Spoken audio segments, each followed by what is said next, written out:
All right, now we're ready to go. Well, welcome. We are back after holiday season and Seek Week, so let's pray and get started.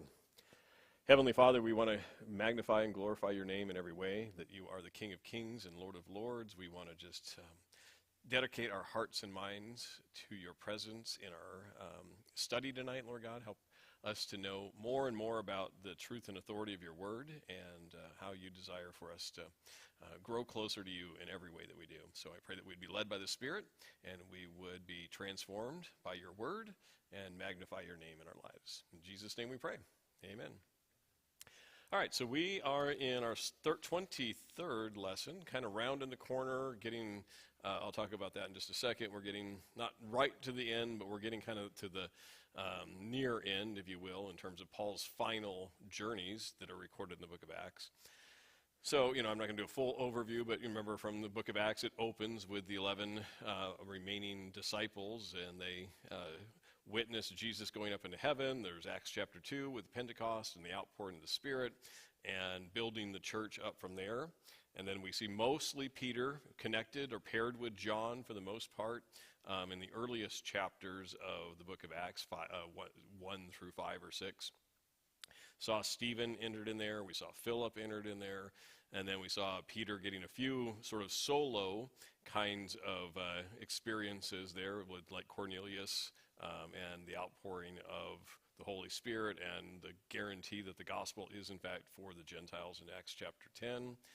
Saw Paul get converted in Acts chapter 9, and he gets paired up himself with Barnabas for a little while for the first missionary journey, starting in Acts chapter 13. And then they come back in Acts chapter 15. They talk about the role of the Gentiles as it connects to the requirements of the law, and that they confirm all that the Gentiles for sure have no, and this does come up for tonight, the Gentiles for sure have no need to be under the law of Moses. They didn't really address, do Jews need to be under the law of Moses if they're believers, converts to Christ? But Peter does make that reference there in Acts chapter 15. He said, if we allow this Gentile, or we recognize what God is doing with the Gentiles, maybe we as Jews can be saved in the same manner as they're being saved, meaning we can be freed from the requirements of the law and be saved with very minimal levels of requirements in terms of a works-based law. Certainly there's a moral base and a obedience to Christ base, but those few things that they listed, sexual immorality and meat sacrifice to idols or strangled in blood sacrifices and things like that were all pagan in nature. Then we've been witnessing for the last several studies that we've done. We've seen Paul go out on missionary journey number 2 and number 3 and establish churches in Asia Minor, and in Macedonia, and then over in making that transition, Macedonia and whatnot, into the European continent, seeing the giving of the gospel there at Mars Hill or in Athens in Acts chapter 17. And then as we were kind of rounding things out, Paul spent about 3 years in Ephesus, still building the church from maybe a home base there in Asia.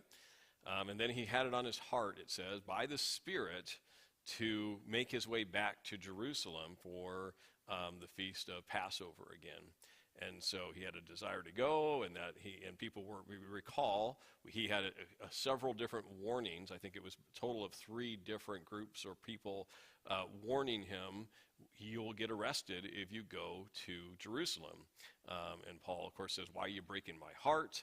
I have been compelled by the Spirit to go. I'm ready to not only be arrested or persecuted for sharing the gospel, but I'm ready to die for the gospel if necessary.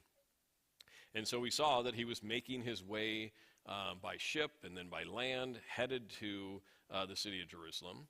And then a few weeks ago, when we were in lesson 22, we talked about Paul arriving in Jerusalem, and James, fairly famous, the brother of the Lord, who seems to be the head of the church there in Jerusalem through multiple references, and also the author of the book of James.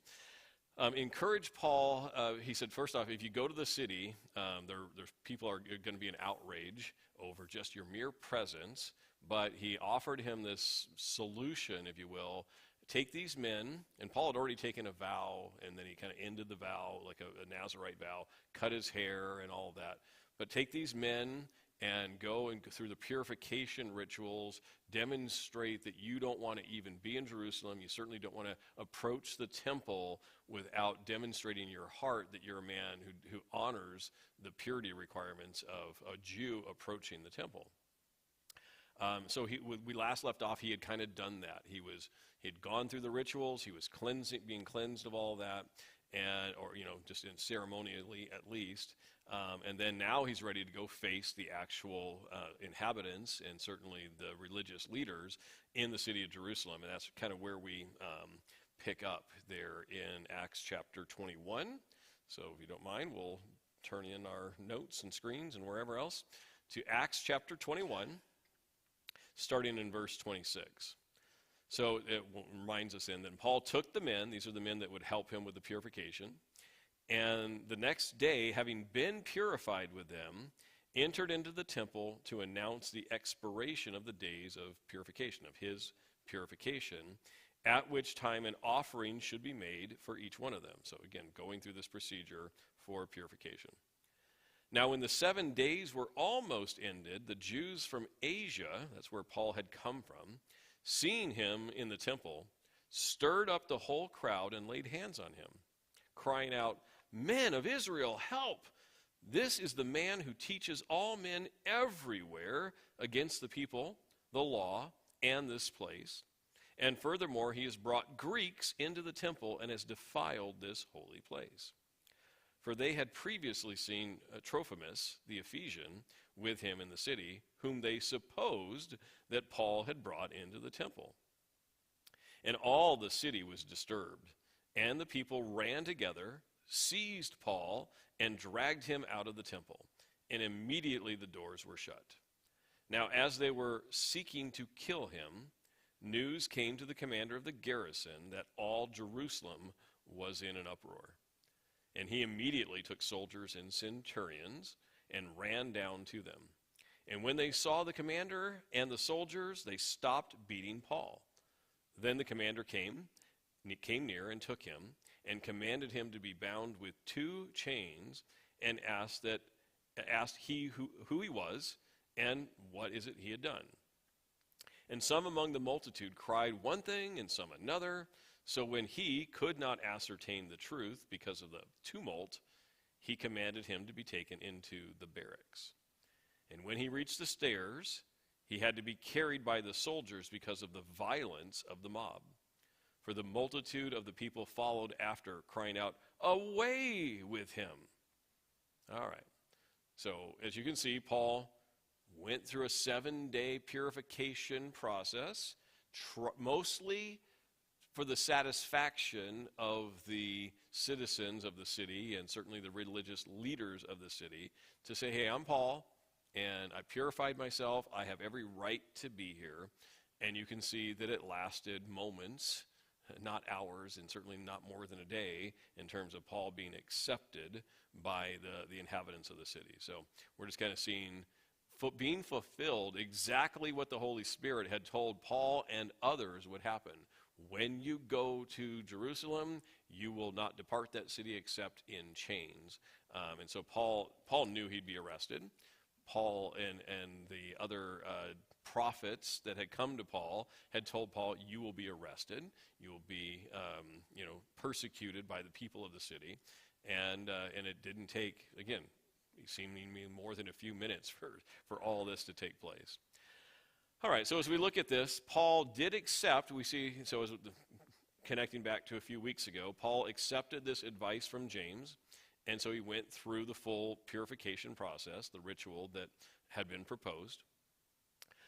We also noticed that Paul didn't compromise on doctrine. by doing this ritual, by saying, okay, I'll go through the 7-day purification process, he wasn't compromising on Old Testament doctrine or New Testament doctrine. He was just trying to be acceptable to as many people as he could by going through something that he felt they needed to see from him as he entered the city. But I just, don't get in the thing, Paul just will compromise on his beliefs because he wants to go minister. He didn't compromise. He simply accommodated what he felt would not compromise, but allow him to have a voice in the city.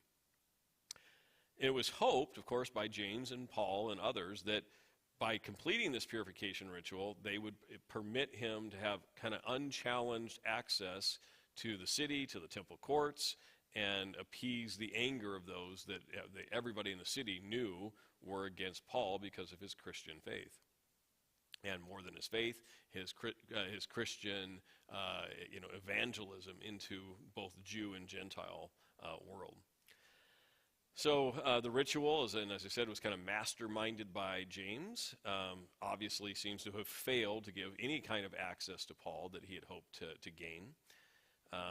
Because really, as soon as Paul arrives, then, in fact, even as you notice, before the ritual of purification was over, these Jews that came from Asia, which, remember, Paul spent 3 years in Ephesus, and Ephesus is that a region in Asia, so these people knew Paul from Ephesus at a minimum, and followed him in some capacity to Jerusalem to further harass him, to further prevent his ministry from continuing, especially in the city. So these are Jews living in Asia with a direct agenda to oppose Paul. And so they stirred up the crowd against him. They were claiming that he was a heretic, and especially concerning the law of Moses. And so they made 3 specific claims. Claim number 1 they made is that Paul taught against the law of Moses. My response is that Paul taught that Christ fulfilled the law, and that God had made it, God is the one who made it obsolete. Why shouldn't Paul demonstrate that the law has been made obsolete if it's true, in fact, that God himself said the law is obsolete, now it's time for the New Testament dispensation, or whatever you want to call it, to begin. And so Paul wasn't teaching against the law of Moses, he's teaching Christ fulfilled the law of Moses. That's a big difference in what he had actually been teaching versus what they were claiming against him. Claim number 2 is that Paul taught against the approved practices in the temple, some of those ordained by the Old Testament and some of those made up by man in their ritual practices and processes that they had established. My response here is that Paul likewise taught that Jesus was the true and perfect sacrifice, and he is also the true high priest, and he now serves in a heavenly temple. And so, he's not ministering against what's practiced in the temple. He's saying the need for the temple has really run its course because, again, the law has been fulfilled, and because Christ is the true high priest, and his ministry occurs now in heaven, not here on the earth, even in the tabernacle. And all of that is borne out by several facts, and in fact, backing up at the end, in 70 AD, of course, the temple is fully destroyed, taken apart stone by stone, the gold in the temple and all the other precious metals are melted down, and it becomes a place of nothing. So if it was still intended after the cross for Jews to be practicing there, then there's no way God would have allowed it to be utterly destroyed for the better part of the last 2,000 years. And even though Israel's back in the land, the temple has not been restored at this point. So the true sacrifices, I was going to say the other thing. There is actually in the Jewish rabbinical writings, major transitions that took place after the cross.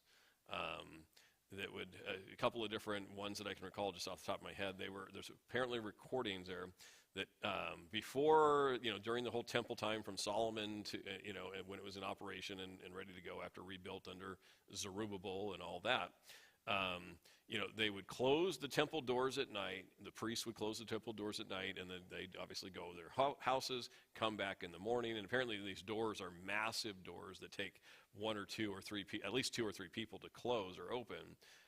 every night when they'd close the doors at night, and they recorded for the next 36 years or whatever, that they'd walk in and the doors were wide open in the morning, even though nobody had been in the temple, indicating God says, hey, why are you keep closing my temple when I've opened it, as a symbol, like the tearing of the veil and all that. Other thing is that I recall that on the Day of Atonement, if you recall the procedure for the Day of Atonement, they would have two goats, one that they would slaughter, and they'd bring that goat's blood into the Holy of Holies along with the bowl and everything else, and sprinkle it there as part of the process that was under Moses to allow the high priest to go in and make atonement for the people. And then there was another goat called the scapegoat. They would wander off in the wilderness. And they would use stones, black and white stones, to determine which goat would be slaughtered. And apparently for the next 36 years or 38 years or whatever it was, every time they drew a stone, it came out black. They never got a white stone by this random drawing of the stones. Again, indicating God saying, I've already received my sacrifice. You don't need to make a sacrifice. And that's not in Christian writings. It's actually in Jewish rabbinical writings, where they say, gosh, we don't know why for 38 years did suddenly all the practices of the temple change. Because God had changed it, and Paul was an advocate of what God had done. All right, and then the third claim was that Paul brought Greeks, meaning Gentiles, into the temple to defile it. Now, Paul certainly had Gentile ministry companions throughout his time in the second and third missionary journeys, but the Jews who were observing this, incorrectly it seems, assumed that this Greek, Trophimus, had actually joined Paul in the temple area where he would not be allowed to be, and it certainly does not seem from the text of Acts that Paul allowed that or was a part of that. And so they have two claims that are sort of true, but only if you don't understand that it's God driving the changes to what's happening in Jerusalem in the temple, and not Paul just being a heretic. And then the third claim seems to be completely baseless. Like Paul did not violate the established practices of where Gentiles can be and Jews can be in relationship to the temple. All right. So when the Jews in Jerusalem heard these accusations, so again, get the picture. Here's Paul. He just kind of wanders into Jerusalem, heads towards the temple. These Jews from Asia come, and they're bringing these charges against him publicly, loudly in the city. And so when the Jews of the city hear what these charges are against Paul, they ran to him, seized him, and drug him out of the temple. Right? So there's no court case. There's no finding out facts, fact-finding kind of efforts. This is just grab Paul, drag him out of the city, or out of the temple, and working towards getting him out of the city. So after they drug him out, they shut the door, seemingly to stop in their mind, not in reality, further Gentile encroachments to the temple that they knew was reserved for Jews. So they shut the door behind them, and everything else in this sort of ruckus that's happening is happening outside the gates of the temple, not inside the temple. So it's clear directly here that the crowd, the Jews in the crowd, desired to kill Paul, and they began beating him, of course, without any kind of formal trial, in full violation of both Jewish and Roman law. This is just not lawful to do. He's got to go through an actual proceeding to deter fact-finding and judicial proceeding in order for them to even have the right to beat him as a punishment, or to kill him as a capital punishment under the law, either Roman or Jewish law. So this great commotion, though, over Paul came now to the attention of the Roman commander stationed in Jerusalem. He's going to be the highest ranking military official in the city, right? So you've got centurions that work for him, centurions nominally being over about 100 Roman soldiers, and he's a commander over the centurions, and he seems to be the highest ranking Roman military person, not the highest ranking political appointee in the city, but the highest ranking military, who is in fact instructed from before the time of Christ even to keep the peace in Rome. Remember, Pax Romana is this edict that happens throughout the Empire of Rome, like peace is the most important thing. If a Roman official, if a Roman centurion or other Roman soldier in any way does not quell an uprising, they themselves are in very large trouble, probably ready to be put to death if they don't quell this kind of uprising. So it catches his attention, and he's going to act immediately to deal with whatever's going on with Paul versus everybody else. So the commander orders his soldiers and the centurions that lead them to go with him into the center of this uproar that's occurring, and he finds Paul at the center of this, again, of what's going on there. So the Jews stopped beating Paul once the Roman military arrived on the scene. They realized, hey, we have to stop. We can't keep beating Paul the way we want to. Rome's here. We're subject to Rome, and they're going to take over in terms of whatever else needs to happen from here. So while the commander had clearly no idea, he has no information whatsoever. He just hears of a ruckus, a chaos going on. He has no idea what caused it, but he quickly discerns, and Luke doesn't really tell us exactly, but he quickly determines Paul is the guy everybody is focused on. Like, it's not focused on James, it's not focused on anybody else that Paul's traveling with. Like, this whole city is in an uproar, and Paul is the lightning rod of everything that's happening there. So he puts Paul in chains. He doesn't know what Paul's done, but he puts him in chains so that he could then quell the violence against him and all the ruckus that is happening in the city. And this will give the commander time to sort out what's really going on. Why has this uproar in the city erupted with the people? And so he puts Paul in chains, and he's going to deal with that from there. So the commander begins to interrogate the crowd. Like, okay, so the target of their hatred is in chains. He's no longer any kind of threat to them. So he begins interrogating the crowd and find out what's really going on. And he gets different accounts and different reasons given concerning why they are beating this man in the middle of the city, or near outside the doors of the temple at least. So without a clear determination of fault, he couldn't get anybody's story straight. There's no way to determine fact from fiction in the middle of all of this. So the commander then acts to remove Paul from the temple, and he places him in the Roman military barracks outside, in the city. So he's like, okay, you're our prisoner now.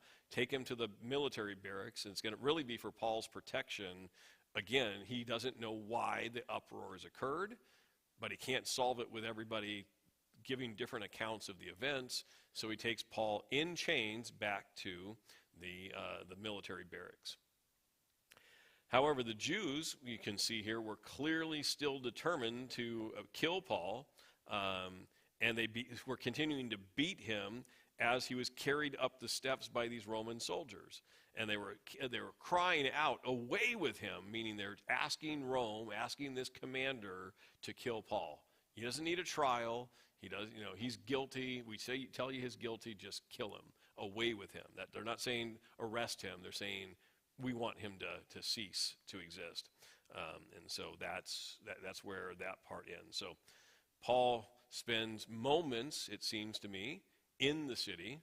A huge uproar comes about, and it gets the attention of the Roman authorities. The commander goes in, can't figure out why all this is happening, pulls Paul out, is taking him up to the barracks. Apparently there's steps that lead up into the barracks, and the citizens of Rome, or of Jerusalem continue to try and beat Paul all the way until they can't actually enter the Roman barracks anymore. And so as he's being led further away from them, they're crying out, "Kill this man, away with him." Okay, so let's move on into, Paul is now at the top of the steps, going to have an opportunity to respond to the commander, maybe the first time he actually could talk to him without this commotion all around him. And so he's going to talk to the commander, and he's going to, but the crowd, or at least some people in the crowd who are his opposition, will hear him talking to the commander, and this will further the conflict between what's going on here. So in Acts 21, starting in verse 37, it says, "Then Paul was about to be led into the barracks, and he said to the commander, 'May I speak with you?' And he replied, 'Can you speak Greek? Are you not the Egyptian who some time ago stirred up a rebellion and led 4,000 assassins into the wilderness? But Paul said, I am a Jew from Tarsus in Cilicia, a citizen of no mean city, and I implore you, permit me to speak to the people. So when he had given him permission, Paul stood on the stairs and motioned with his hands to the people. And when there was a great silence, he waited for the silence, he spoke to them in the Hebrew language, saying, Brethren and fathers, hear my defense before you now. And when they had heard that he spoke to them in Hebrew language, they kept silent all the more. Then he said, I am indeed a Jew, born in Tarsus of Cilicia, brought up in the city at the feet of Gamaliel, taught according to the strictness of our father's law, and was also zealous toward God as you are today. Now I persecuted this way to the death, binding and delivering into prisons both men and women, as also the high priest bears me witness, and all the council of the elders, from whom I also received letters to the brethren, and went up to Damascus and to bring in chains even those who were there to Jerusalem to be punished, who were there to Jerusalem to be punished. Now it happened as I journeyed and came near Damascus about noon, suddenly a great light from heaven shone around me, and I fell to the ground and heard a voice saying to me, Saul, Saul, why are you persecuting me? So I answered, Who are you, Lord? And he said to me, I am Jesus of Nazareth, whom you are persecuting. And those who were with me indeed saw the light and were afraid, but they did not hear the voice of him who spoke to me. So I said, What shall I do, Lord? And the Lord said to me, Rise and go into Damascus, and there you will be told all the things which are appointed for you to do. And since I could not see for the glory of the light, being led by the hand of those who were with me, I came to Damascus. Then a certain Ananias, a devout man according to the law, having a good testimony with all the Jews who dwelt there, came to me, and he stood and said to me, Brother Saul, receive your sight. And at that same hour I looked up at him. Then he said, The God of our fathers has chosen you, that you should know his will, and see the just one, and hear the voice of his mouth, for you will be his witness to all men of what you have seen and heard. Now, why are you waiting? Arise and be baptized, and wash away your sins, calling on the name of the Lord. Now it happened when I returned to Jerusalem and was praying in the temple that I was in a trance.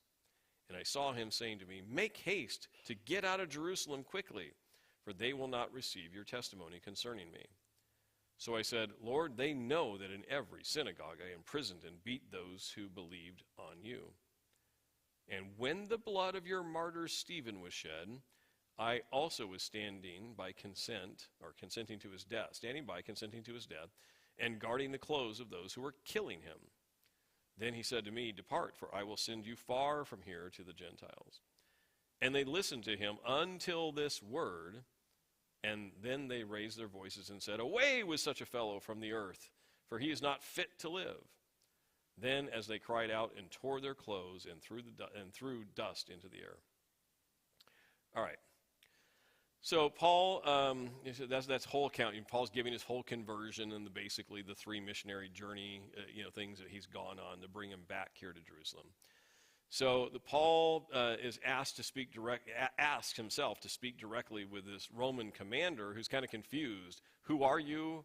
Are you able to even speak my language? And all that's going on there. He assumed that Paul would not be conversant in Greek, although Paul was certainly conversant in Greek. And would have made but if Paul wasn't able to communicate in Greek, it would have made the communication very challenging. So the Roman commander is basically saying, I don't know if we can even have a conversation. And so it seems like he may not know Hebrew, but Paul is going to turn around and address the crowd in Hebrew. And so there's some different languages and connections happening here. Paul to the commander, and then Paul to the crowd is he speaking to. Now, this commander assumes that Paul is a notorious Egyptian, a rebel, who was a known or identified enemy of Rome, and so he just assumed he had caught this guy who was sort of on the wanted list for some time now. So Paul corrected the commander by explaining some facts to him in Greek, but then he turns to the audience. I didn't really put that in there properly. But then he turns to the crowd and speaks to the crowd in Hebrew, and he begins to tell the crowd what he's doing. And so I'm not sure what the commander is doing at this point, but he's addressing the crowd in Hebrew as he says, I'm a Jew. I was born in Tarsus. I formerly studied the Jewish law, specifically at the feet of Gamaliel. We talked about him a couple of times already.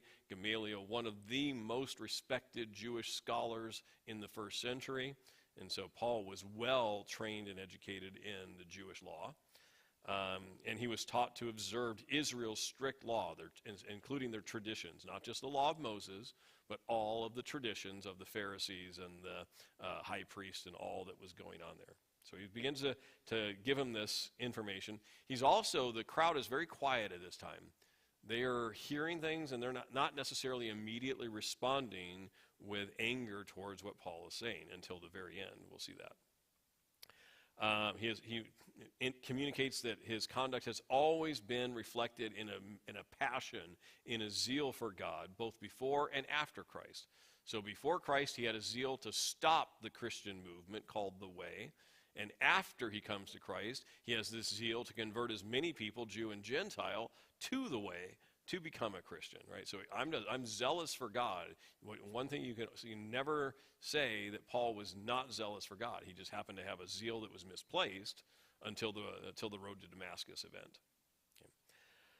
Okay. And in that zeal, he had previously persecuted followers of the Way and even ensured that they were death, starting with Stephen, but also arresting many others, men and women, and making sure that they were at least brought to Jerusalem where somebody in authority could arrest them and perhaps even put them in chains and death eventually. So even the high priests and elders, who are all here gathered, or potentially all gathered here at the bottom of the steps, who previously commissioned Paul with letters to go and arrest these Christians a few decades earlier, some of them were still here, and some of them could testify, yeah, that's Paul, or Saul, as he was called at that time. Yeah, that's Saul, and we sent him out with letters to go arrest Christians, and he's the same guy. He says, those people can come and testify that I never tried to defile the temple. I was always doing zealous work on behalf of God. And then again, I won't spend a whole lot of time here. We saw it in Acts chapter 9, but he's telling the crowd, why all these things have transitioned in his mind and his heart. Why is he now a Christian? He says, well, around noon, a great light from heaven came, and I heard an audible voice calling me from heaven, saying to me, Paul, why are you persecuting me? But Paul's companions, he tells us, saw the light, or some kind of brightness happening, but they were afraid at the light and never heard the words that Jesus spoke to Paul. So Paul asked Jesus at the end of their conversation, what do you want me to do, Lord? I've been persecuting your people. I've even been, taking part in their death. What would you want me to do? And the Lord responds, right? He responds by instructing Paul, okay, continue on to Damascus. There you're going to get more information about how you're going to serve me. And we know from the context as well, here in Acts 9 as well, Paul was blinded by this light and couldn't see, at least for the few days until Ananias comes. But Ananias, this very respected man, comes. He prays for Paul. Paul's sight is restored at his prayer, according to God's will. God had chosen Paul specifically to know him, to know his will, and to be witnesses specifically to all men concerning what he had heard, both Jew and Gentile. And the Lord instructed Paul to be baptized, Ananias and the Lord, essentially, effectively tell him to be baptized for the remission of his sins, and then to spend a lifetime calling upon the name of the Lord. Later, Paul returned to Jerusalem. So he's talking about later. He returns to Jerusalem. He prayed at the temple, and the Lord warned him after that return to Jerusalem to leave the city because the Jews would not receive his testimony concerning Jesus. They may have received others, but Paul was not really well received by his Jewish brethren with the message of the gospel. Paul also expressed concern. While he's there and the Lord's sending him away, Paul says, look, you send me out of Jerusalem and because they don't want the message, they don't want to listen to me here. He goes, Jews everywhere have heard me speaking in synagogues and all around. Why are you sending me away? They've heard me too. And so he begins to say, I might not be safe anywhere that you send me, Lord. And the Lord nevertheless told Paul, go ahead, depart the city, and I'm going to send you far away to preach to the Gentiles, which of course he later does, gets off, as I mentioned earlier, into Europe and other places. And so Paul was way farther away than he had taken the gospel before that first return to Jerusalem. So while Paul was speaking directly to this commander, he's also in the hearing of these Jews as he's talking to them in Hebrew. Apparently the Jews here listening to Paul did not object to all this recounting of mostly the Acts chapter 9 events. Okay, Paul, you saw a great light, you heard a voice from heaven, you got baptized, and you started doing various things, preaching to Jews in the synagogues and all that. They had no problem, at least being silent, to listen to Paul for that. Then he mentioned Gentiles to the Jews in Jerusalem. And I don't have to spend probably a whole lot of time reminding you how much of a dislike or hatred the Jews had for Gentiles. We know they didn't like Samaritans, and they absolutely did not like Gentiles. And so the moment he says, I was sent to be a witness of salvation of God, Yahweh, to Gentiles, the uproar resumed. Okay. So once they heard that Paul tell them that God commissioned him to be a minister to Gentiles, they raised their voices again, obviously with the commander standing next to Paul, and demanded to have Paul removed from their presence and sentenced to death. They make it very clear, kill this man. He has a message we don't approve of. And then to demonstrate their grief over what Paul had just mentioned about being a apostle or a evangelist to the Gentiles, they tore their clothes and they threw dust up in the air. The Jews have always been really, really good at making an outward show of their emotions, right? So, they tear their clothes and they throw dust on their head and throw dust in the air. This is they're basically saying this is one of the most egregious things we've ever heard in our ears. Paul being called to bring a witness of God, our God, to the Gentiles, that was it. They said this man must be put to death. So, since the Jews refused to allow Paul to be in Jerusalem now, so he's obviously, the commander here can't let Paul go back to Jerusalem, because if he does, he can see what's happening. There's just no way Paul's going to make it alive if he's back in Jerusalem. So he has little choice but to kind of keep him away from the city, in the barracks and all that's happening there. He's going to keep him under wraps for now. The story will continue with more action happening here. So in Acts chapter 22, verse 24 through 30, we're going to see this commander here is, he's like, Paul can't be telling the truth. I mean, this is my interjection here. Paul can't be telling the truth. Let's get that man beaten and scourged, and that will get him to start talking truth, because so far the commander doesn't think he's heard anything truthful from Paul. Clearly the crowd can't be this angry at a man who just brings witness to some deity that he doesn't have this commander has no specific knowledge of. All right, so Acts 22, starting in verse 24. So the commander ordered him to be brought into the barracks. Remember, he sat at the top of the stairs. He'd go ahead and pull him all the way into the barracks, and said that he should be examined under scourging so that he might know why the crowd were shouting against him. And as they bound him with thongs, Paul said to the centurion standing by, "Is it lawful for you to scourge a man who is a Roman and uncondemned?" And when the centurion heard that, he went and told the commander, saying, "Take care what you do, for this man is a Roman." Then the commander came and said to him, "Tell me, are you a Roman?" He said, "Yes." The commander answered, "With a large sum of money I obtained this citizenship." And Paul said, "But I was born a citizen." Then immediately those who were about to examine him withdrew from him, and the commander also was afraid after he found out that he was a Roman. and because he had bound him. The next day, because he wanted to know for certain why he was accused by the Jews, he released him from his bonds and commanded the chief priests and all the council to appear, and brought Paul down and set him before them. So we're seeing a scene here.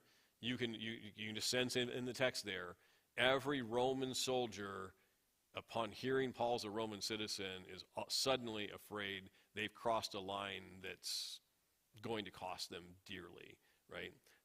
And so the commander he still wants to get to the bottom of this. He can't scourge Paul.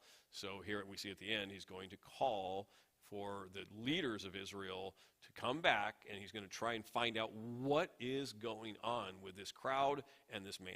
Yeah, Jason. I don't know the respect level. I do think, that there probably is a sense that a citizen born in Rome, it has a little bit more than maybe, somebody who comes into it through acquisition. I don't know that I have the historical on that, but it's similar to, new money versus old money in some of these wealth centers in America. You suddenly start up a tech company, and you suddenly have billions of dollars, and you move into some neighborhood, and there's some people there going, my father was rich, and and there's kind of that erudite kind of feel to it. I just don't know specifically if the commander would think, oh, Paul's more important than me because he's a born citizen and I bought citizenship. I'm not sure, but good question, yeah. Okay, so the commander, as we see at the top, again, it's the opening of this new scene here, the commander had ordered the soldiers to take Paul back into the barracks, but he's not done with Paul. Now that he's in their custody, he commands a centurion to have the soldiers scourge Paul and question Paul because there's this assumption that Paul simply has not been truthful about this hatred of the Jews against him. So they didn't even go through the whole process. The soldiers simply bind Paul with thongs or like leather straps, right? And prepare to scourge him, but just being bound before any of the whips or whatever, sticks or whatever are going to start being thrown at Paul, Paul simply asks a nearby centurion, who's probably not the one who bound him, not the one who's beating him or ready to beat him, but he asks the centurion who's in charge, who's one level down from the commander, and he says, is it lawful for you to beat an uncondemned Roman citizen? And breaks on, everybody halts, hearts sort of skip a beat, that kind of feeling of what have we done here? How did we get ourselves into the situation? So yeah, everything just immediately stops, and Paul was actually at this time, luckily for Paul, one of the few times, he's not actually beaten and scourged by the Romans. He was already beaten by the Jews in the city, but not by the Roman soldiers here at this moment. So the centurion, the mid-level officer, urgently relays Paul's citizenship to his authority, the commander, which prompted the commander to go directly back to Paul and inquire, are you really a citizen, as has been reported. So Paul affirms, yep, I was born a Roman citizen, and the commander was impressed because he had to acquire this citizenship through, obviously, financial means that were available. So now that he doesn't ask for papers, there's no kind of, show me your passport, whatever. He simply believes Paul isn't lying to me. He really is a citizen, or at least it's credible enough. There's no way I'm going to continue to deal with this man as if he's just a common Gentile, or a Jew even, rather than an actual Roman citizen. All right. So the commander orders then Paul, now we see at the end here, the commander is going to call the Jewish leadership, the Sanhedrin, whichever you prefer, Sanhedrin. Like I said, I need to not hear from the crowd, I need to hear from the leadership of Israel. Tell me why this man should be incarcerated. Why are people screaming against him? He wants to resolve judicially this matter that has arisen against this man in the city. Obviously, again, peace of Rome is absolutely essential, and he's got to find a way to ascertain truth and, in one way or another, put an end to the horrible acts that are going on. So, similar to what we just witnessed, so Paul entered the city of Jerusalem, and nobody listened to him, right? They just saw him, and they immediately pull him away. At the top of the steps, of course, he did get a little bit of an opportunity to proclaim how he became a Christian and how he was commissioned and appointed for the task by the Lord. Now he's going to get his final opportunity here in the city, not to just talk to a crowd, but to the actual leadership, the full leadership of Israel. That's the Sanhedrin, high priest, Sadducees, Pharisees, all these people who have some type of religious, political authority in the city. And we've seen the Sanhedrin through the study multiple times already, okay, with other apostles as well.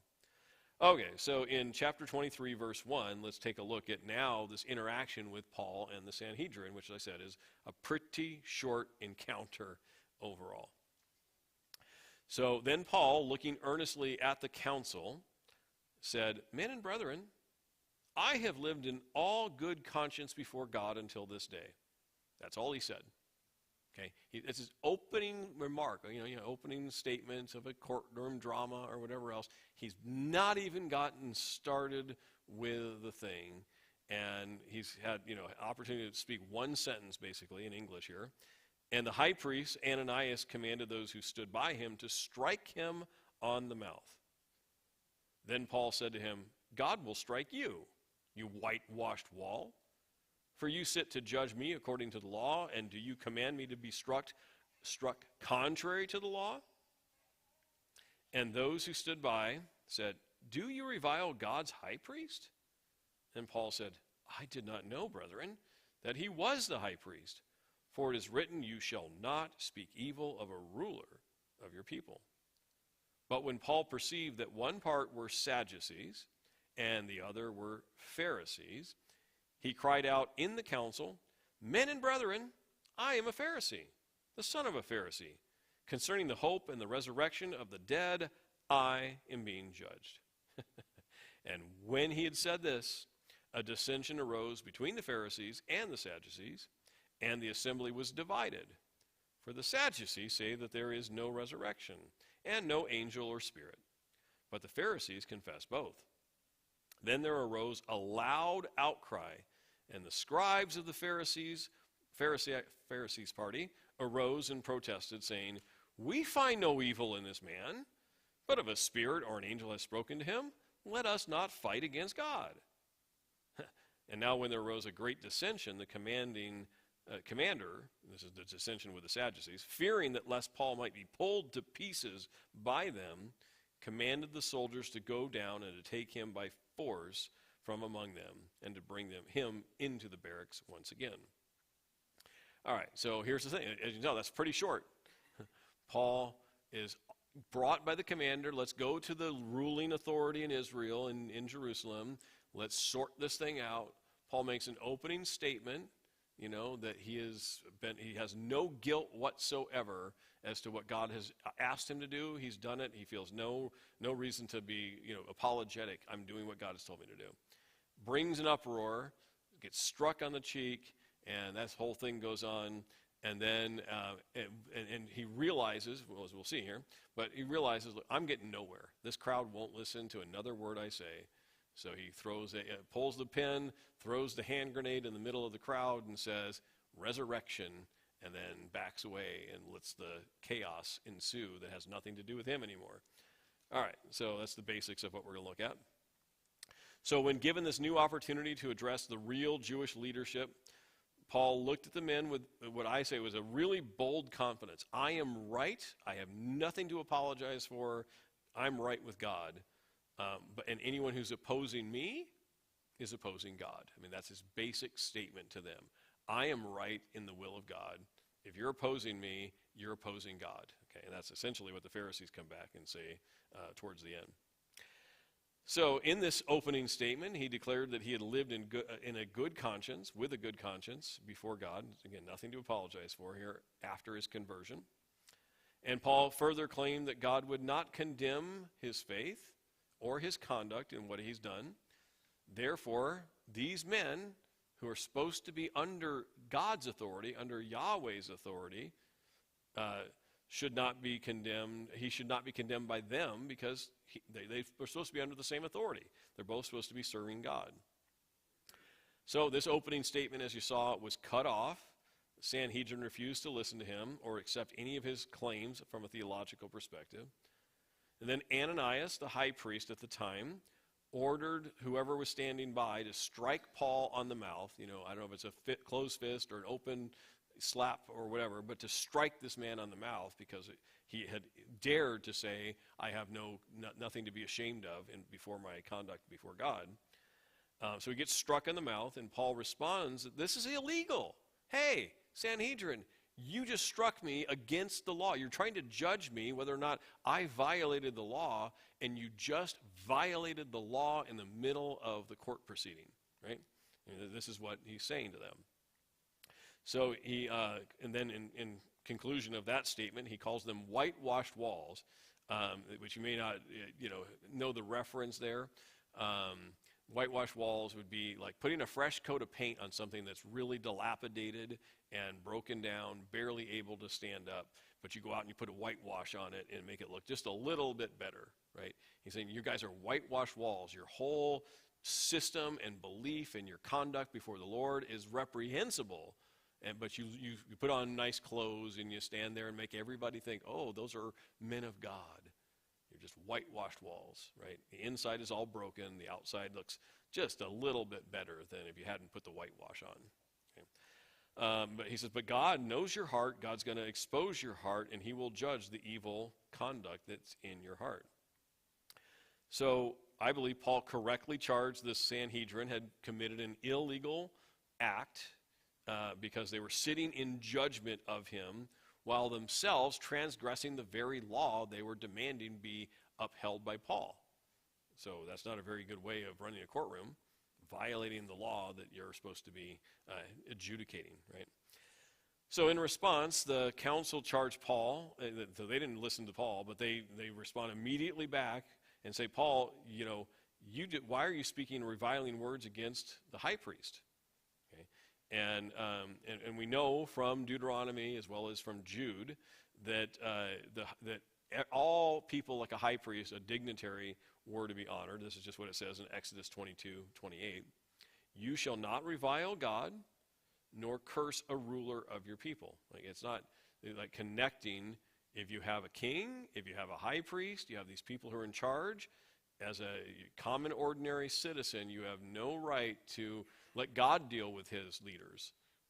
They don't have a right to kind of revile or speak a curse against one of God's leaders. God's the one who has the ability to do that. So Paul had no intention of violating Exodus 22:28.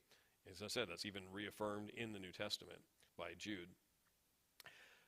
So the high priest should comply with the law he was adjudicating, right? So Paul's like, his charge was, you're charging me and you're violating the law as well, as I said. So that's Paul's statement, why he didn't expect that whoever struck him was under the authority of or the actual high priest, because he's like, this is an official proceeding.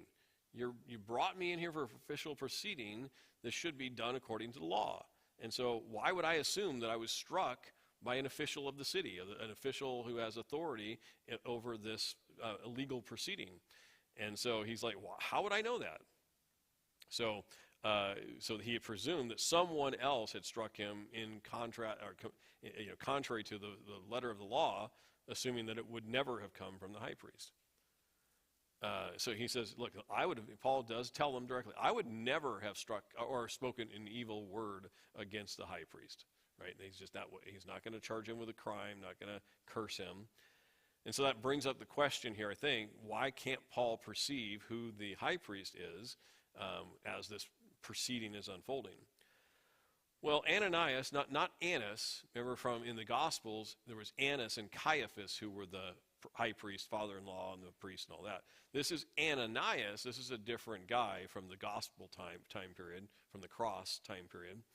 And so we don't know when and who changed roles, but this is now a totally different high priest.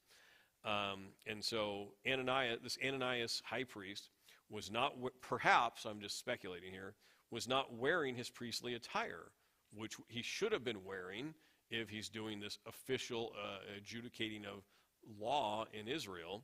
And so Paul's looking around the room and he goes, I don't see anybody dressed as a high priest here.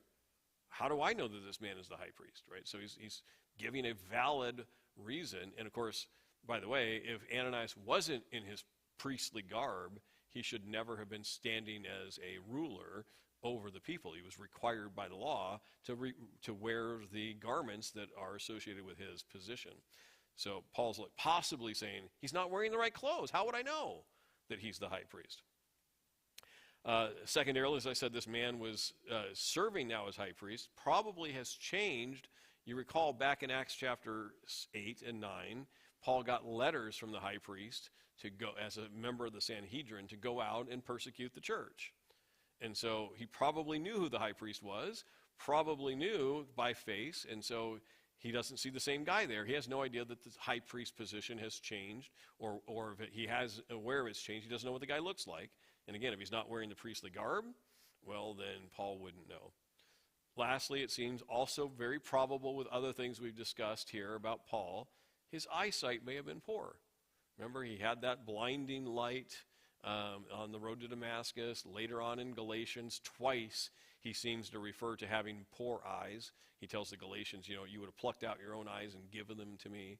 And then later he writes, see with what large letters I've written to you, like I can't really see the small print, but I can write in large letters kind of thing. A couple of other places that seem that Paul probably had some poor eyesight, whether it's directly or not related to the blinding light in Acts chapter 9. Paul seems to have bad eyesight during the course of his ministry. And so Paul might not have been able to see, even if he knew what he looked like, maybe can't see far enough into the assembly there who the high priest is. All right, anyway, the speculation beyond. While Paul did not attend, it's clear, Paul did not intend to offend this entire council, much less speak an evil statement against the high priest. But the response received from the leadership proves that they were not willing to hear a thing that he had to say, right? He spoke to them, they struck him on the cheek. Okay, so apparently you don't want to hear a thing. They have zero interest in finding out what Paul stood for, why he was doing it, whether God was involved in his decisions or not. They were unwilling to hear him, and that was very, very clear from just the first sentence, followed by the smack on the cheek, or however more forceful that may have been. So instead, as I mentioned, Paul took note of this opportunity to bring chaos into this proceeding that he's now sort of the target in, or the center of attention in. And he knows that this will facilitate his exit from those guys from further striking him on the cheek or somehow maybe killing him before the Roman guards can take authority over the situation. So to facilitate his exit from the entire proceeding, he takes note in the room, there's Pharisees like I used to be, and there's Sadducees who have very different theological views than the Pharisees in, fundamental differences in their doctrines. And he takes note of that. So he cries out in the middle of this whole proceeding, middle, maybe very beginning, but it doesn't have much of an end. Paul says, I am a Pharisee. Okay, he's just first word, I'm different than those guys. I'm like these guys, but I'm very different than those guys, okay? And of course, they were an ally of his to some extent, certainly not the Sadducees. Then he claimed, he zeroes in on one of the most fundamental differences in the two doctrines. He says, I am being judged before you on this very day concerning the resurrection of the dead. Boom, right? This is why. This is the debate. This is the dispute. And so that's why I've been brought here, because of the resurrection of the dead. He's not even bringing Jesus' name into the conversation so much here. Resurrection of the dead, just as a fundamental or as a baseline doctrine. Is there really a resurrection of the just and the unjust, or is there not? So Paul's statement here about this resurrection, exactly as Paul expected, caused an uproar in the council chambers. Now, why? Just to give you the basics, if you haven't been, or need a reminder of that, or haven't been exposed to it. The Sadducees do not believe in heaven. They don't believe in therefore they don't believe in a resurrection. They don't believe in angels. They don't really believe in anything outside of the natural physical world except perhaps God. And I say perhaps because I don't know. They don't seem to actually have a relationship with anything that has to do with the Old Testament scriptures. They just don't, there's angels in the Old Testament. They go, oh, well, we don't believe in those. Oh, there's resurrection statements in the Old Testament. Oh, we don't believe in that. Anything that we can't physically control or touch, they didn't believe in. These were materialists to the highest extreme. And they're, now, some of what I'm saying is based on best scholarly guesstimation, because we actually have almost no records other than Scripture about what the Sadducees believed. But what we think we know about this group, if they're connected to a group that we do know about, is that they were like, their basic mantra was, maximize your wealth and power and pleasure in this life, because once it's over, that's it. There's no judgment to come. There's nothing to go. And so they didn't believe in all that stuff. In fact, it went against their self-aggrandizement kind of desires. And so they didn't believe in a resurrection. Now, the Sadducees are what you might call more of the conservative, historical belief in the Old Testament. They believed in a resurrection. They believed in angels. They believe in God. They believe in judgment for what you do in this life compared to how you're going to live in the next life. And so Paul's associated with that group, not the Sadducees. And you saw Jesus sort of have this interaction with the Sadducees and Pharisees as well. Paul does, magnifies that here in this encounter. And as I said, in my mind, throws a hand grenade in the middle of a otherwise peaceable assembly of the council, and now they're at complete odds, and Paul's like just standing back and watching these groups fight with each other. Okay. All right. So the doctrinal contention between these two very diverse sects of the Jewish faith also served to shore up his own Pharisaical support, who then actually start speaking in his defense. Like a moment earlier, they had nothing to say in favor of Paul. Now they're going to start going, hey, stop it. There's nothing wrong with what Paul has said and done. Okay, so they start becoming his own defense counsel because he identified as a Pharisee, because he mentioned the resurrection as being a central issue to this dispute that's going on. So Paul's newfound supporters, right, didn't have them, and suddenly he has a whole group of them. Caution the Sanhedrin. These newfound supporters are cautioning the Sanhedrin that Paul had received a divine message. Hey, Paul received a message from God, or if at least he had, then punishing him would be the same as fighting against God. Okay, so the Pharisees start to come well into Paul's support or an ally for him, and that helps him to some extent. Now, you might recall that we have already seen back in Acts chapter 15 that some Pharisees have been converted as believers based on what was recorded there in Acts chapter 15, verse 5. Never in the New Testament, anywhere else for that matter, is a single Sadducee ever recorded or identified as someone who came to faith. Doesn't mean there weren't any, we have no record, certainly in the biblical accounts, of any Sadducee ever coming to faith.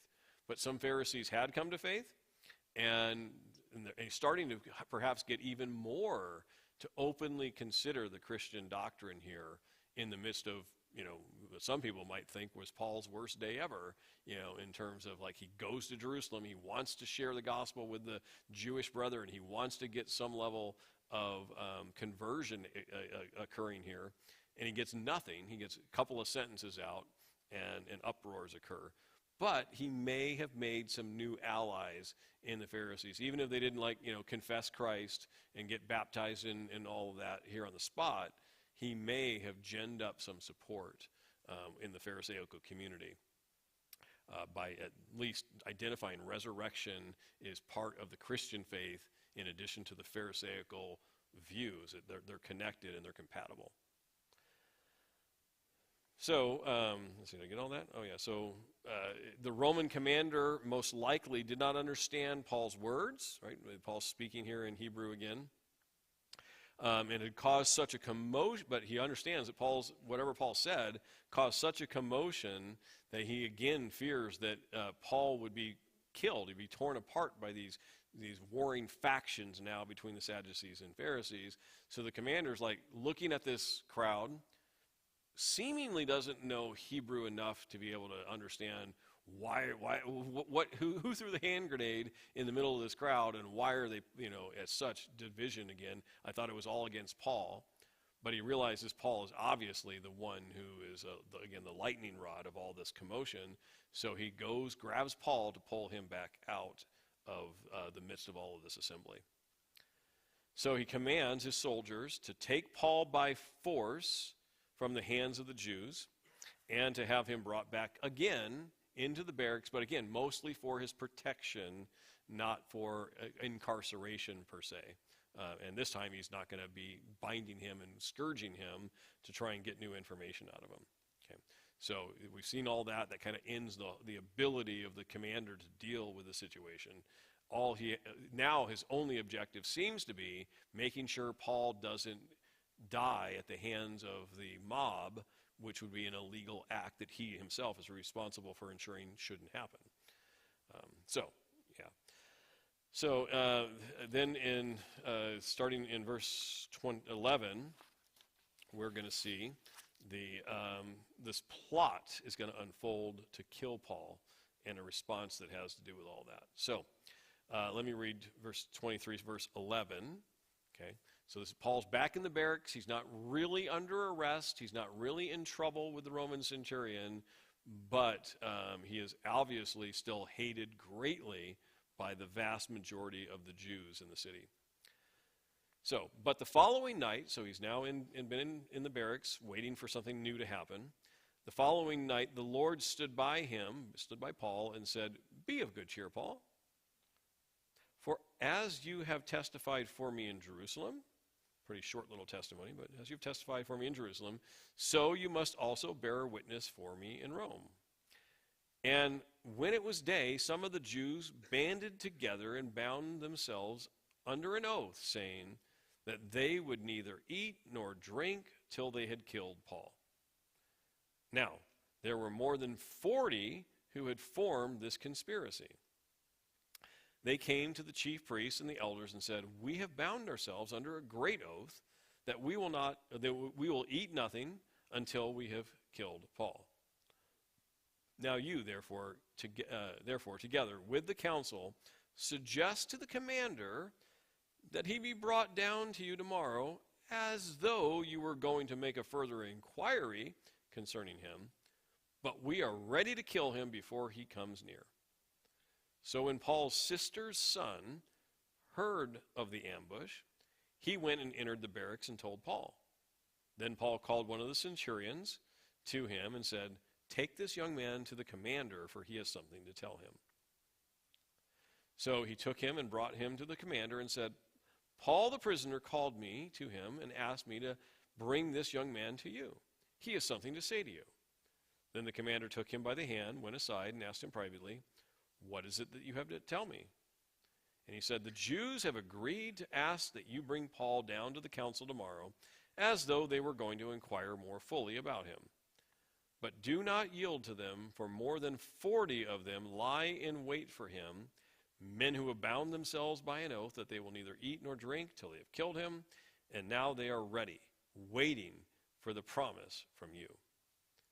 So the commander let the young man depart and commanded him, "Tell no one that you have revealed these things to me." And he called for 2 centurions, saying, "Prepare 200 soldiers, 70 horsemen, and 200 spearmen to go to Caesarea at the 3rd hour of the night, and provide mounts to set Paul on and bring him safely to Felix, the governor." All right, so this is going to close out this whole Judean connection for Paul. I'll go through the final parts of our notes here, but he's now making his progress, his journey to Rome. He started in Jerusalem. He knew he'd be leaving Jerusalem in chains, and he's now before the military ranking commander in the city, Now he's going to get transferred to Felix the governor. He's going to get transferred again, and he's going to get then bound or put on a ship, and he's going to start working his way towards Rome. So that's kind of the closing 5 chapters or so of the book of Acts here. Okay, so while Paul was in this barracks, right, the Lord comes to him again, speaks directly to Paul, and he gives Paul some additional commands or instructions as to what he should expect going forward. In all of this, it says, Paul, be of good cheer. I'm with you. I want you to testify in Rome. Don't worry, they're going to do all kinds of things to try and stop this, but I want you to be of good cheer. I have something for you to do for me. And you must have the courage to endure what has been appointed for him to endure. So, I mean, we don't kind of think Paul is being timid or in any way afraid to go do what the Lord has called him to, but the Lord is standing by and telling him, I will be with you. Yes, you're going to go through many issues and trials and maybe even beatings, but you're going to make it to Rome, and you will be my witness before the ruler of the world, right, Caesar. And so just as Paul had testified in Jerusalem, we recognize here on this occasion it was really brief, right? Like, a little bit of a historical statement about how he got there, and that was about all he had a chance to do. Didn't even mention Christ, really, right, other than Christ spoke to him from heaven. But nevertheless, you're going to likewise bear witness to me in Rome. We have no biblical record of that meeting with Caesar, but presumably it went, best we can guess, I think, is that it went okay. Caesar said, nah, that's not worth like killing you or keeping you in prison over. So Paul gets released. He goes out on maybe missionary journey number 4, but later on a new Caesar takes over. Paul gets arrested again, and that's when he and Peter and most of the other original apostles get martyred for their own faith. But that's down the road. Now, while the question remains about this, remember a few weeks ago now, Paul versus the other leaders, who was right? Who was really listening to the Holy Spirit? Paul said, I've been compelled by the Spirit to go to Jerusalem. We had Agabus and we had the elders from Damascus or wherever come over to Paul and try to convince him not to go. And they said it was done, they were saying that by the Spirit, that whole little controversy that we were kind of exploring there a few weeks ago. That's still sort of maybe unresolved, but what is clear is that the Lord was pleased with Paul. And the Lord, regardless of Paul's excursion into Jerusalem, whether it was planned or not planned by the Holy Spirit, the Lord is going to ensure that regardless of where he went, he is going to Rome. Okay, and so is Paul right in that whole decision to go? Maybe. Are the other elders right? Maybe. Did it impact Paul's journey at all? Not really. Very little short stay in Jerusalem, and the Lord is going to ensure his safe transit all the way to stand before Caesar. All right, but we do see this new issue come up. The following day, 40 Jewish men plotted against Paul. These men had bound themselves under both a wicked and very, very foolish oath to ensure that they would kill Paul. And their foolish oath not only sought Paul's death, but included a vow to refrain from eating and drinking until he'd been executed. Now let's talk about what this vow looked like. This is a pure definition of running on emotion, running on a stupid way of trying to accomplish something, no matter who you are or what you're trying to do. Okay. First off, legally they of course had no authority to kill a man under Roman law. And they certainly had no authority to kill a Roman citizen, right, under Roman law. They certainly couldn't do that. They also couldn't do it under Jewish law. They had no access. So he's in barracks under Roman guard, and they're like, hey, let's kill Paul. In fact, let's not eat or drink until he's dead. Right? So they're so confident in their plot against him that they feel that there's no way this is going to last more than a day or two. We'll kill Paul today or tomorrow. Now, God does command men, if you make an oath, you're commanded to keep it, even if your swearing of an oath brings you harm later. Like if I swear to, whatever, if I swear to sell you my car, or maybe an oxen back in the biblical days, right? If I swear to sell you an oxen for $1,000, and tomorrow the market drops off, or whatever, and suddenly oxen are worth $5,000, the scripture says you still sell the ox for $1,000, even though you could have sold it now for $5,000. You have to obey the oath even to your own harm. That's just an example of you keep your oath even if it means you're a loser in the transaction. So they're making an oath, and they're expected by law to keep it. But there is the caveat here: no worshiper of God, no person who's trying to live for God should make an oath that involves committing sin. Lord, I make an oath, or whoever, we make an oath, and it's going to be a sinful oath. Well, that's foolish all by itself. And at that point in time, you're going to commit a sin. You're either going to commit a sin by keeping the oath, or you're going to commit a sin by breaking the oath. Foolish, silly that these men have done this. And then, since they didn't have this access to Paul, he's in the Roman barracks, they conspire with the priests. Okay, hey, let's get this scheme underway where Paul's going to be, by the Roman guards, brought back to Jerusalem, brought back to the council, and they were going to intervene and kill him while he was en route, all with this ruse to the Roman commander, the man who had Roman authority over them in the city, if you will. So it's going to be found out. There's no way the Roman commander's not going to realize that they've been trying to fool him, right? But not only that, their plan was to kill Paul while at least a few soldiers were escorting him back before the Sanhedrin. That means they're going to get tangled up with Roman soldiers. Now, maybe if the commander sent him with 5 guards, I don't know the number, he's going to send him with a centurion, and let's say 5 guards, and these 40 men have the military strength and capacity to overpower the 5 Roman guards. There's hundreds, thousands of Roman guards, Roman soldiers at the commander's availability to bring in. It's not going to work out well for these men, even if they succeed in killing Paul, right? In terms of and it may be disastrous for the entire nation of Israel or the whole city of Jerusalem if they actually succeed with this plan. It's just foolish on every level. So the plot would, of course, require the men to overpower or maybe kill Roman soldiers in order to accomplish their killing of Paul. And the men were not particularly quiet. They weren't even quiet about it. They didn't make sure that no one else could hear their plot and scheme. They're going to plot to murder Paul, and others can just hear them talking about it. How foolish can these men be? Maybe it's an election year, yeah. So in the midst of, because they're so vocal and unconcerned about over people hearing them, Paul's sister's son, his nephew, overheard the plot, and without them knowing that he was listening to them or had any connection to Paul. So, of course, as we saw, Paul's nephew goes back into the barracks. He tells a centurion of it, and the centurion then brings the young man probably to the commander so that he could expose this whole plot to the commander. Now, the commander's certainly not, lacking in wisdom. He hears the plot.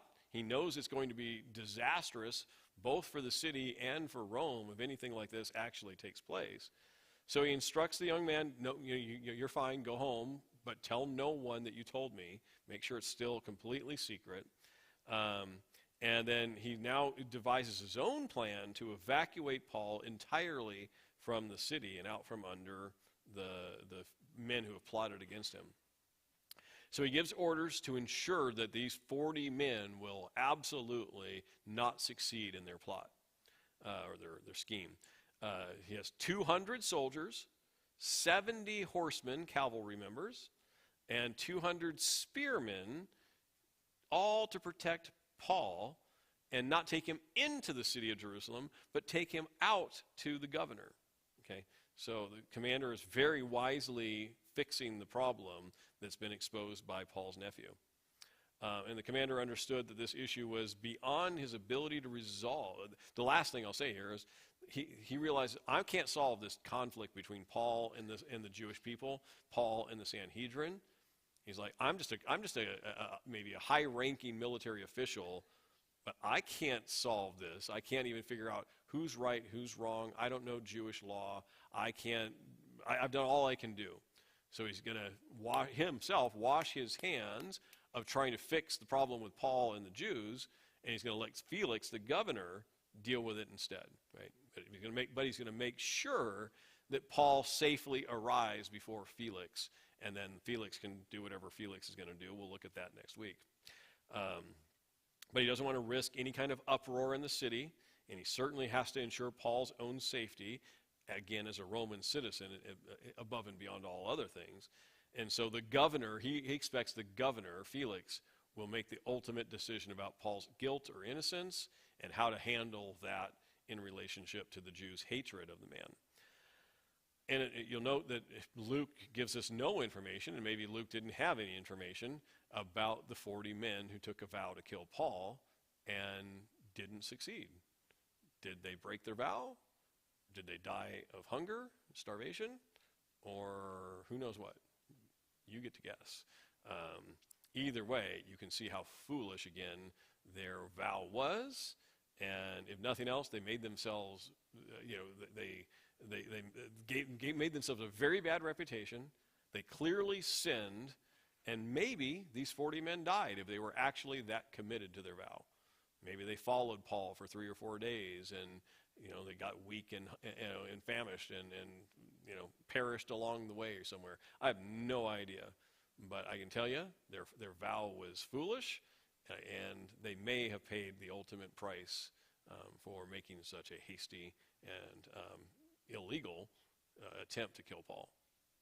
So, all right, with that, we'll close out tonight, and next week we'll pick up and look at Paul meeting Felix and several other Roman officials. Yep, thank you. Have a good night.